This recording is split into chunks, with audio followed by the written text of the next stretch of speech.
Hello guys, welcome back to my YouTube channel. And আজকে আবার তোমাদের জন্য একটা নতুন ভ্লগ নিয়ে এলাম, like a new day and a new vlog.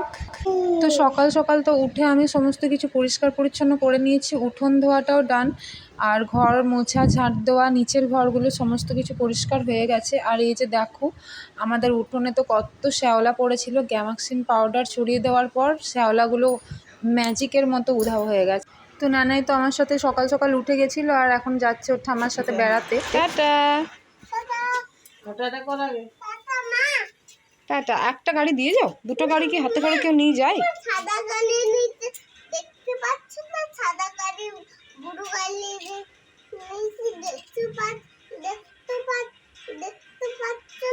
আচ্ছা, বাই বাই।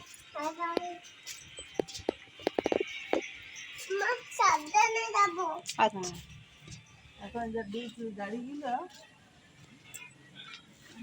কেন এই দিকটাই যাও বেটা?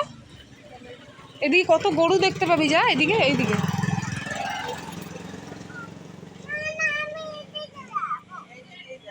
ওইদিকে ছোট্ট নানার ঘরটা আছে না, ওই জন্য ওইদিকে যাবে না। মাঠে মাঠে খেলা দেখে চলে আসবে। টাটা। তো এই যে এত বক বক করার পরে ও তো গেল, আর আমি এদিক থেকে ফ্রিজ থেকে আটার যে দইগুলো করে রেখেছিলাম ওগুলো বার করে নিলাম। জল দুধ সমস্ত গরম করা হয়ে গেছে, রুটিও করা হয়ে গেছে, সবাইকে চা রুটি দিয়ে দিলাম, নানায়ের খাবারও রেডি হয়ে গেছে। তো আমার হাজব্যান্ড ডিউটি বেরিয়ে যাওয়ার পরে আমি উপরের রুমটা গোছাতে চলে এলাম। আর সকালবেলা যদি 5-10 মিনিটও উঠতে লেট হয়ে যায় না, তো অনেকটা কাজ আমার যেন মনে হয় পিছিয়ে গেল। তো ওই জন্য আমি ভাবলাম যে আজকে বেরিয়ে যাক, তারপরে আমি ওপরের রুমটা পরিষ্কার করব। তারপর নানাইকে তো খাওয়ানো হয়ে গেছে, তারপরে ওকে তেল মাখিয়ে ঘুম পাড়িয়ে দেবো। আর তার মাঝখানে কাচাকাচি, বাসন মাজা সবই রয়েছে বাকি। আর আজকে হচ্ছে মঙ্গলবার, তো আজকে তো আমি সকাল থেকে কিছুই খাবো না। আর যা জামা কাপড় ছিল, মানে আগের দিন গেছিলাম ওই শিব মন্দির, তো সেই জামা কাপড় শাড়ি সবই অগোছালো ছিল, বাইরেই রাখা ছিল। তো সেগুলোকে একটুখানি গোছাতেও হবে, যা যা হাতের কাছে পেয়েছি সেগুলো সব ভাঁজগোছ করে রেখে দিচ্ছিলাম আর কি। নানাই নিজের মনে খেলছিল, ততক্ষণ আমি সমস্ত কাজগুলো মেটানোর চেষ্টা করছিলাম, কারণ ও যদি আবার দেখতে পায় তাহলে আবার জামা কাপড় সমস্ত তছনছ করে দেবে। ছোটো বাচ্চা, আবার হাতের কাছে কিছু পেলেই হলো সেটাকে দেয় ছুঁড়ে। আর বাঙালির তো জানোই, চেয়ার একটা পেলে হলো, তো চেয়ারেই সমস্ত জড়ো করা ছিল। এবার ওই জামা কাপড়গুলো ধীরে ধীরে সব গুছিয়ে নিলাম। নানায়েরও কিছু জামা কাপড় ছিল গোছানোর।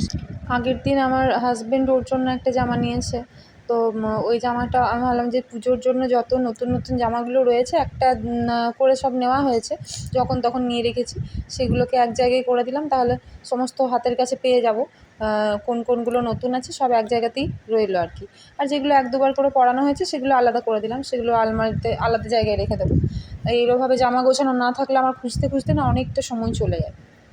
আর ছোটো ছোটো জামা কাপড় তো একটু যদি এদিক ওদিক হয়ে যায় তো ব্যাস হারিয়ে যাবে, আর খুঁজে পাবো না। বড় জামা কাপড়ের মাঝখানে ওগুলো কোথায় ঢুকে যাবে, তো সেই জন্য আমি এই প্যাকেটের মধ্যে ওগুলো সব আলাদা আলাদা করে রাখি, নতুন পুরনো সব আলাদা করে রাখি গুছিয়ে। আর তারপরে এর মাঝখানে তো দেখো আমার সমস্ত কাজ সারা হয়ে গেছে। আর নানাইকে নিয়ে এই যে ওপরে এলাম, আবার ও নিচেই ছিল এতক্ষণ, আমার সমস্ত কাজ বাজ মানে কাছাকাছি এগুলো হয়ে গেছে, ওগুলো আর দেখানো হয়নি। তো আমি এই যে নানাইকে নিয়ে এলাম ওপরে, এবার ওকে তেল মাখিয়ে দিচ্ছি অল্প করে।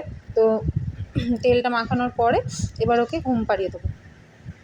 জলও খায়নি অনেকক্ষণ, জল খাচ্ছিলো, তেলটাও মাখিয়ে দেওয়া হলো, তার মাঝখানে জলও খাওয়ানো হলো, কারণ জল তো খেতেই চায় না, একদম খুব গুলিয়ে ভালিয়ে একটুখানি জল খাওয়ায়। আর তারপর আবার নিচে নেমে এলাম। আর জল তো এই যে দেখো এখনও ভরা অনেকটাই বাকি, খাবার জলগুলো ভরা হয়ে গেছে আমার সব। আর এই যেগুলো এমনি বাইরে জল দরকার পড়ে সেগুলো ভরা ছিল, সেগুলো ভরতে দিয়ে আমি এদিকে ভাতের চালটা দিয়ে দিলাম।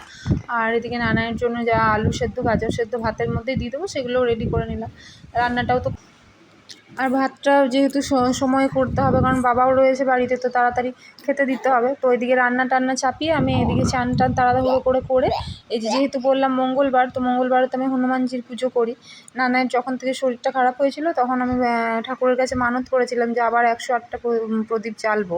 তো আবার বলছি, কারণ কি আমি বিয়ের আগে 108টা প্রদীপ জ্বালতাম মন্দিরে গিয়ে 108টা মানে 1টা 2টো করে বেড়ে 108টা হয়।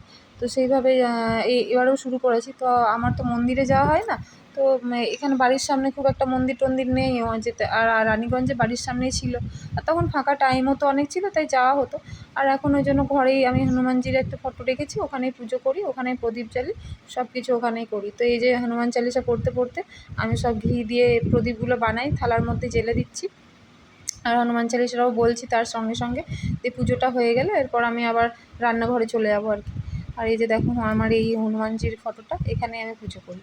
আর এই যে গপুদেরকে তো মা সকাল সকাল পুজো করেই দিয়েছে, আর আমি শুধু এই হনুমানজিকে পুজো করে নিলাম। আর এবার সন্ধেবেলা সন্ধে দেবো, তা করতেই নানাইও উঠে গেছে। তো নানাইকে এবারে খাবারটা খাইয়ে দিলাম, খাবার খাইয়ে আমি আবার রান্নাঘরে এসে এবারে যা ভাজাভাজি, পটল ভাজা এসব করা ছিল, আমার জন্য নিরামিষ ছিল, তো এই জন্য এইসব ভাজাভাজি, আলু সেদ্ধ এসবই রেখেছিলাম। নানাইরও সেদ্ধ সেদ্ধই ছিল। আর বাবা মায়ের জন্য ডিমের ঝোল দুবেলাকার ভাবলাম যে করে দিই। বাবা মা তো খুব একটা আমিষ ছাড়া খাবার খেতে পারে না আর কি, তো সেই জন্য ওদের জন্য ডিমের ঝোলটা করে দেবো। আর নানাই যে একবার করে এসে দেখছি, নানাই তো খেলছে আমার কাছে, তো একবার করে মা মা করে ডাকছে, তো ওর সঙ্গেও এসে দেখা করে যেতে হচ্ছে। আর বাবাও কাজ করছিল, এদিকে নানাইয়ের জন্য একটা নিরামিষ পাতলা পাতলা করে মানে মশলা টশলা খুব একটা তো দিই না তরকারিতে, প্রথমবারই করলাম এরকম তরকারি। এমনিতে মাছের ঝোল মাংসের ঝোল করেছি আগে, তো ওইগুলো ওরকম মশলা তেল বাদে অল্প অল্প করে দিই। তো আজকে একটা তরকারি ট্রাই করলাম, দেখি এটা দিয়ে কেমন করে খায়, ও ঠিকভাবে খায় কি খায় না আজকে বুঝতে পারবো। আর এই সোয়াবিনের তরকারি আমার আর আমার বরের জন্য রাতের করে রাখলাম, দিনেও আমি অল্প নিয়ে নেবো, কারণ আমার বড়ও আজকে নিরামিষ খায়, শুধু শ্বশুর শাশুড়ি নিরামিষ খাবার খাবে না, ওদের জন্য ডিমের কারি দুবেলাকার, দিনের আর রাতের। আর সমস্ত রান্নাবান্না কমপ্লিট হয়ে গেল, তাই নানাইকে ওইদিকে খাওয়াতে বসে গেলাম আর কি।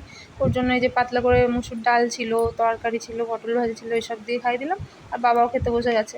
তো এই সব কমপ্লিট করে এবার আমি আবার উপরে চলে এসেছি, আবার একটুখানি ওকে ঘুম পাড়াবো। ওকে ঘুম না পাড়ালে না কাজ করতে ভীষণ অসুবিধা হয়। আর ও যদি না ঘুমোয়, তো ওরও শরীরটা দেখি যে ঝিমোয়, বিরক্ত হয়, কান্নাকাটি করে একবার দুবার করে, সেই জন্য আমি ঘুমটা পাড়িয়ে তারপরে আবার যাই খেতে।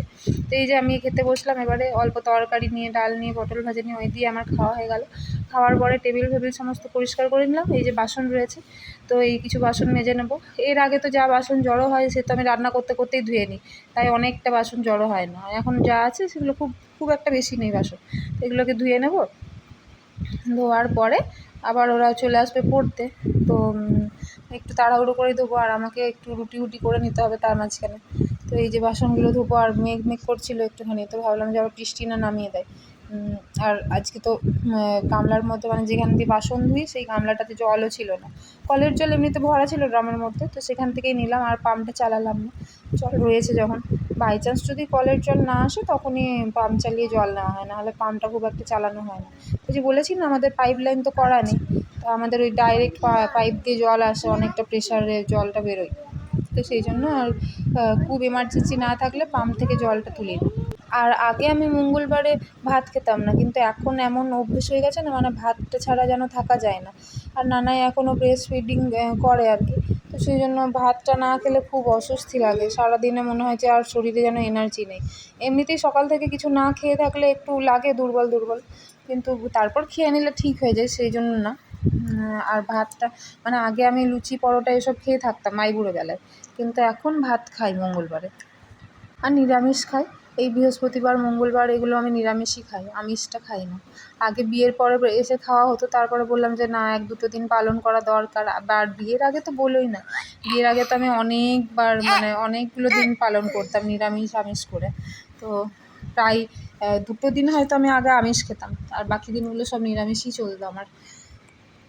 তো প্রায় এই সমস্ত কাজ সারার পরে আবার এই ভিডিওটা অন করলাম। তো রুটি আর এদিকে চা করাও হয়ে গেছে, চা দিয়ে দিয়েছি বাবাকে মাকে। এই বাসনপত্র সমস্ত এখানে রেখে দেবো, আর এই দুটো কৌটো ফ্রিজে রেখে দেবো। তারপরে আমি আবার ওপরে চলে যাবো, আটার হাতটাও ধোয়া হয়নি। তারপর আবার আমার বর আসবে সন্ধেবেলা, তখন চা করতে নামবো। তো এই ওপরে এসে এবার নানাই উঠেই গেছে, নড়নড় করছিল, তো ওকে বললাম ওঠো, চলো একটু জল টল খাও। তো কিছুই খায়নি ও, খাবার জল। আর এদেরকে এদিকে পড়ানো হয়ে গেছে, তো পড়ানোর পরে আমি এই ভুট্টা সেদ্ধগুলো করা হয়েছিল সবার জন্য, সেগুলো একটু খেলাম কামড়ে। আর তারপরে নানাইকে খাওয়াতে বসলাম। তো নানাই তো খেতে অনেকটাই সময় লাগে, তো তোমরা তো সবাই জানো, তো ওকে অনেক সেই খাওয়ানোর পরে অনেক নাটক করে ও, বাপরে বাপরে খেতে। তো এই খাওয়ানো দাওয়ানো হলো কোনো রকমে। তারপরে আমি আবার বিছানাটা ঠিক করে নিলাম, কারণ বিছানা তো এত নোংরা করে দেয়, এই নানাই বারবার ধরে দেখো, যত বালিশ টালিশ আমি যতই গুছিয়ে রাখি না কেন ও সব ছুঁড়ে ফেলবেই। তো এইরকম করেছে, কী করবো আর, ছোটো ছেলে থাকলে তো হবেই, সেটা তো জানি। তো এবারে এই বিছানাটা ঠিক করে পেতে নেবো ছেড়ে টেরে, তারপরে ওকে শোয়াবো। আর তা করতে ওর বাবা ওপরে চলে আসবে, ওর বাবা এখন নিচে রয়েছে। দেখো প্রত্যেকটা দিন তো এইভাবেই কেটে যায়, আর তাড়াহুড়ো তাড়াহুড়ো করে ঘুম থেকে ওঠো, কাজ সারো, কখন যে রাত হয়ে যাবে, আবার কখন যে একটা গোটা দিন পেরিয়ে যাবে কিছুই বোঝা যায় না। তো এইভাবেই কাটছে আর কি দিনগুলো, কিছু করার নেই। আর এই তো সংসার, আর এই তো জীবন, কিছুই করার নেই, মেয়েদের তো এই লাইফ বলো। নানাইকে তো এখনও স্কুলে ভর্তি করিনি, স্কুলে ভর্তি করে দিলে আরও একটু হয়তো চাপ বেড়ে যাবে। এখন বাড়িতে আছে, একটু দুষ্টুমি করছে সারাক্ষণ, আর তারপর তো স্কুল নিয়ে যাওয়া আসা সমস্তটাই আছে। তো ঘরে কাজের শেষ নেই, যতই মানে ট্রাই করো যে টাইম বার করে এটা করব সেটা করব, কিন্তু টাইম বার করাটা খুবই কঠিন। সারা দিনটা মানে ঘরের মধ্যে কিছু না কিছু কাজ থাকে, আর ছোটো বাচ্চা থাকলে তো একটু এক্সট্রা কাজ পড়েই যায়, কিছু করার নেই। এই যে ওর বাবা চলে এলো ওপরে, এবারে গল্প করছে দুজন মিলে। বাবান এলে তো ও খুব খুশি, কিন্তু শোয়ার বেলা আর বাবানের কাছে শুতে চাইবে না, তখন বলবে যে না না আমি মাম্মার কাছে শোবো, এমন কান্না শুরু করবে যে কি বলবো, আমি তো খুব ভুলিয়ে ভালিয়ে যাই। তো ও যদি কাঁদে তো আমি ঠিকভাবে নিচে খাওয়া দাওয়া করতে পারি না, মনে হয় যে না কাঁদছে, আগে যাই, আগে চুপ করিয়ে আসি, ঘুম পাড়িয়ে আসি, দিয়েই শান্তি করে খাবো। আমাকে বলে ওর বাবা না তুমি যাও, তো এই 2-3 দিন হলো ছেড়ে দিয়ে যাচ্ছি, একটু কাঁদছে, দিয়ে ওর বাবার কাছে আবার গল্প শুনে ঘুমিয়ে পড়ছে। তো যাই হোক, ভগবানের কৃপায় এই অভ্যেসটা থাকলে আমারই সুবিধে হয় আর কি। ওর বাবা বলছে না না তুমি যাও, দেখো তারপর আমি ঘুম পাড়াচ্ছি, দিয়ে এক ধমক দিলেই কাঁদতে কাঁদতে গল্প শুনে একটু পরে চুপ করে ঘুমিয়ে পড়ছে। তো আমিও ওই জন্য একটু তাড়াতাড়ি খাওয়া দাওয়া করতে পারছি, নাহলে 1-2 বার তো 11টা-12টা বেজে যাচ্ছিলো আমার খাবার খেতে। আর এখন একটু ওকে বলি যে বেশি বকাঝকা করো না, একটু ওর সাথে ভাব করবে। আর এই যে নানাইকে রাতে তো জামাটা আমি চেঞ্জ করিয়ে ঘুম পাড়াই, একটু পাউডার দিয়ে দিচ্ছি, কারণ প্রচণ্ড ঘামেও, ফ্যান চললেও ঘামে। আর একটু ঠান্ডা ঠান্ডা ওয়েদার এখন যদিও রয়েছে, খুব একটা গরম নেই গ্রীষ্মকালের মতো, গ্রীষ্মকালে তো 2টো ফ্যান চালাতেই হতো, একটা ফ্যানে হতো না। ওর বাবা বলতো 2টো ফ্যান চালিয়ে ঘুম পাড়াও না, কিন্তু কী করব, আমি তো জানি ও কতটা ঘামে, রাত্রেবেলায় একটু ঘামলেই বিরক্ত হয়, দিয়ে উঠে কাঁদতে শুরু করে। আর ওর তো ঘুম হয়ই না, শেষে তার সাথে আমারও ঘুমটা হয় না আর কি। তো যাই হোক, ওই জন্যই চেঞ্জ করেই ঘুম পাড়াই। দেখো লাইটটা অফ করে দিয়েছি, তাই শুয়ে পড়েছে, একবার লাইটটা অফ করে দিলাম। তারপরে বললাম যে চলো তোমারও চুলটা বেঁধে দিই একটু, ওর বাবা এখন শখ হয়েছে একটু চুলটা বড় করবে, তাই বললাম চলো, ওর তো শুয়ে পড়েছে, পাউডার টাউডার দিয়ে দিয়েছি ওকে, এবার তোমার চুলটা একটু বেঁধে দিয়েছো। তো ওর মাথায় চুল বেড়েছে বলে তেলটা দিয়ে পড়ো, না বেঁধে দিলে না ওর শুতে একটু অস্বস্তি বোধ হয়। তো এই দেখো তেল দিয়ে দিচ্ছি, ওই নানাইয়ের যে তেলটা আনা হয়েছে ওটাই হোমিওপ্যাথির ডক্টর দিয়েছিল, সেই তেলটাই আমরা দুজনেও মেখে নিই, কারণ তেলটা খুবই ভালো। ডাক্তার বলেছিল যে এটা শুধু নানাই নয় তোমরাও মাখতে পারো, তো সেই জন্য আমরা দুজনে এই তেলটা এখন, আগে তো ওর বাবা এটা নিত না, আগে ওর বাবা সর্ষের তেলই মাথায় মেখে নিত, এখন যেহেতু চুলটা একটু বাড়াচ্ছে তাই যত্ন করে ওই তেলটা নিচ্ছে। আর হ্যাঁ, নানাইয়েরও এটাতে অল্পতেই হয়েছে, অনেক দিন যায়, তেলটা অনেকটাই থাকে। আর আমি তো খুব একটা তেল মাখি না, ওই সপ্তাহে 1 দিনই তেল নিই মাথায়, কারণ ওই তেল মাথা আমার খুব একটা ভালো লাগে না, বিরক্ত বিরক্ত লাগে আর কি, সেই জন্য। আর এই দেখো এই ছেলে কি শোবে, এ তো উঠে আবার দৌড়াদৌড়ি শুরু করে দিয়েছে, বিছানাটা গুটিয়েই ছাড়বে আবার। আর আমার ওই গোটানো জড়ো করা বিছানাতে একদম ঘুমও হবে না, শুতেও ইচ্ছে করবে না।